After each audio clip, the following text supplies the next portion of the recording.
Paz, Amor y Magia es un podcast donde hablo acerca de magia y brujería. Te cuento mi experiencia y te doy consejos y tips para acompañarte en tu camino espiritual. Bienvenidas, brujas y brujos. Paz, amor y magia. Hola, personitas mágicas del internet. Yo soy Lida y te doy la bienvenida a un nuevo episodio de este podcast.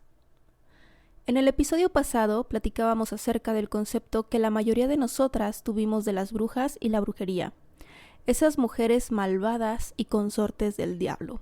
También te hablé un poquito acerca de los inicios de la magia y la brujería, y espero que te haya quedado claro que el conocimiento mágico, el manejo de energías y el cambio de realidades han sido verdades que acompañan a la humanidad desde el comienzo. Estas prácticas no eran un secreto, mucho menos eran algo malo, al contrario, eran parte del día a día.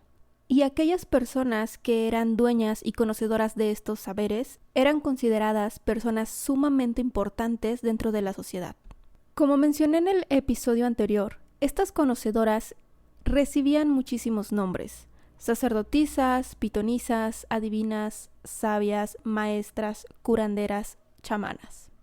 La palabra bruja aparece por primera vez alrededor del año 1486, en el siglo XV, con la publicación del Malus Maleficarum, mejor conocido como el martillo de las brujas. Todo esto en Alemania. Pero, ¿qué chingados es el martillo de las brujas? ¿Y qué son las brujas? Resulta que, como también lo hablé en el episodio anterior, la Iglesia Católica, como institución, tenía el dominio de casi todo el mundo. Y la mejor forma que encontraron para dominar fue colonizar, saquear, destruir y violentar. Total que si acaso no aceptabas las imposiciones eclesiásticas, entonces estabas en contra de la Iglesia. Por lo tanto, estabas en contra de Dios, de la ley del Estado, y eras una amenaza. Nada muy alejado de lo que seguimos viviendo hoy en día. Pero bueno, es justo aquí donde surgen términos como hereje, que no es nada más y nada menos que una persona que niega los dogmas establecidos por la religión. Pero este término no era suficiente para someter a los pueblos. Así que regresando al siglo XV en Alemania, dos monjes dominicos, Heinrich Kramer y Jacob Sprenger, escribieron y describieron a un ser espeluznante. El Malus Maleficarum nos presenta por primera vez a las brujas y sus fechorías. Y es aquí, justo aquí, donde inicia uno de los episodios más tristes, injustos y atroces para las mujeres y para la magia: la caza de brujas. Quiero recalcar esto muchas veces porque es necesario que se entienda. El conocimiento mágico, el uso de plantas y elementos naturales, así como la adivinación e incluso la astrología, eran prácticas y actividades que se realizaban a diario en prácticamente todo el mundo. Cada pueblo lo hacía a su manera y respecto a sus creencias. Con la llegada del cristianismo, todas estas prácticas fueron prohibidas. Pero lógicamente es difícil arrancar de raíz algo con tanto peso y tanta historia. Muchas personas se negaron a renunciar a sus prácticas, a sus creencias, a sus religiones y oficios. Porque sí, el uso de hechizos, de hierbas y de energía también era un oficio.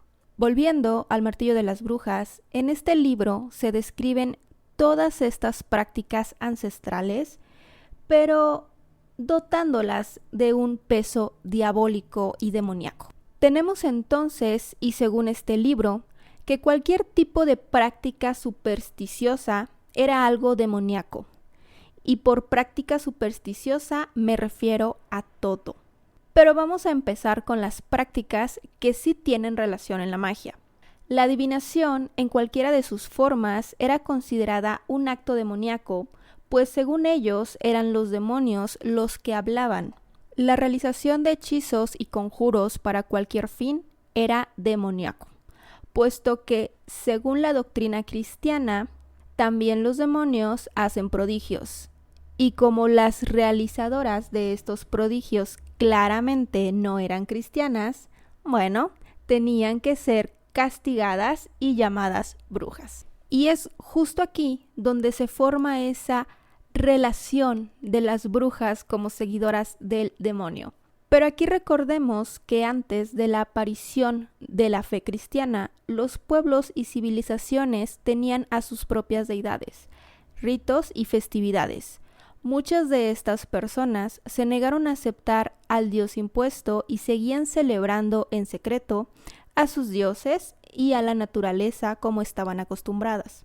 Así que se reunían en el medio de los bosques para encender las fogatas, danzar y entonar aquellos cantos que aprendieron de sus antepasados en honor a sus antiguos dioses. Estas celebraciones y reuniones fueron llamadas aquelarres, y nuestros amigos los monjes las describían como una reunión de brujas donde el diablo hacía acto de presencia en medio de cantos y danzas pecaminosas y actividades vulgares y sexuales. Y aquí, pequeño paréntesis, si tienen la oportunidad de ver la película Aquelarre, la última vez que recuerdo se encontraba todavía en Netflix, tiene muchísima relación con lo que les estoy contando, así que si pueden, vayan a verla.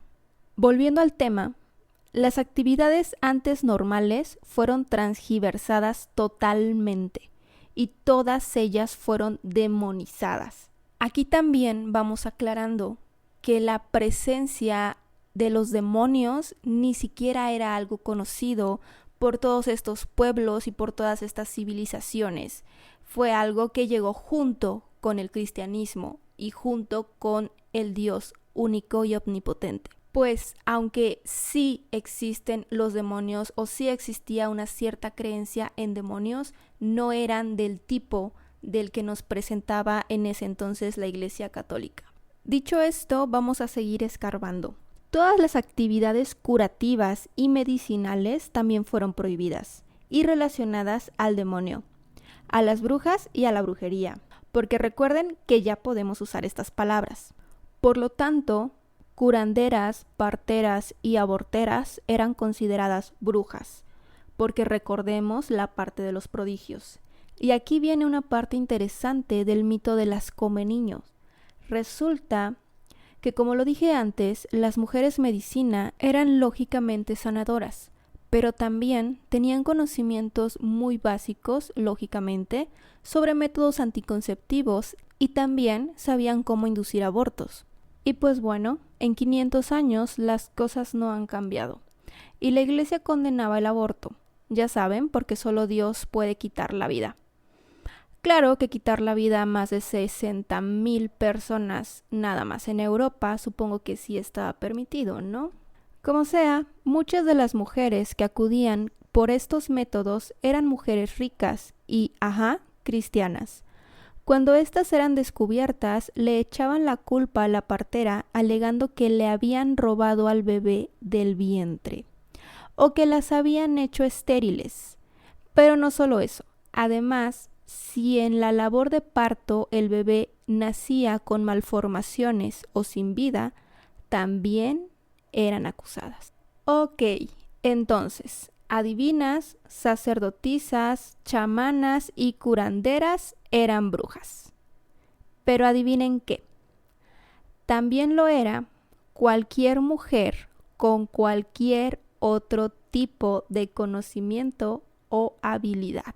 El Malus Maleficarum sostenía que la mujer, al haber sido creada de la costilla de Adán, un hueso torcido, era inferior al varón, por lo tanto debía estar sometida a él.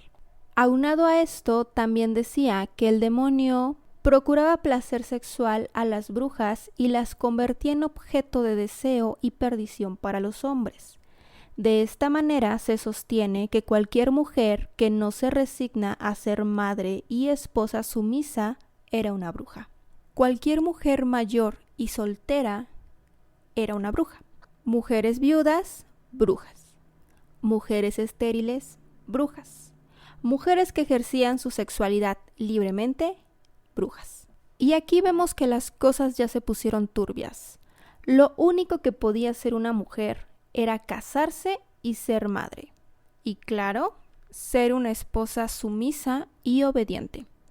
De lo contrario, podía ser acusada de brujería sin ningún problema. Al publicarse este libro, la imagen de la bruja se extiende y se teme, y claro, se persigue y se castiga. La caza de brujas duró aproximadamente 200 años, desde el siglo XV hasta el siglo XVII.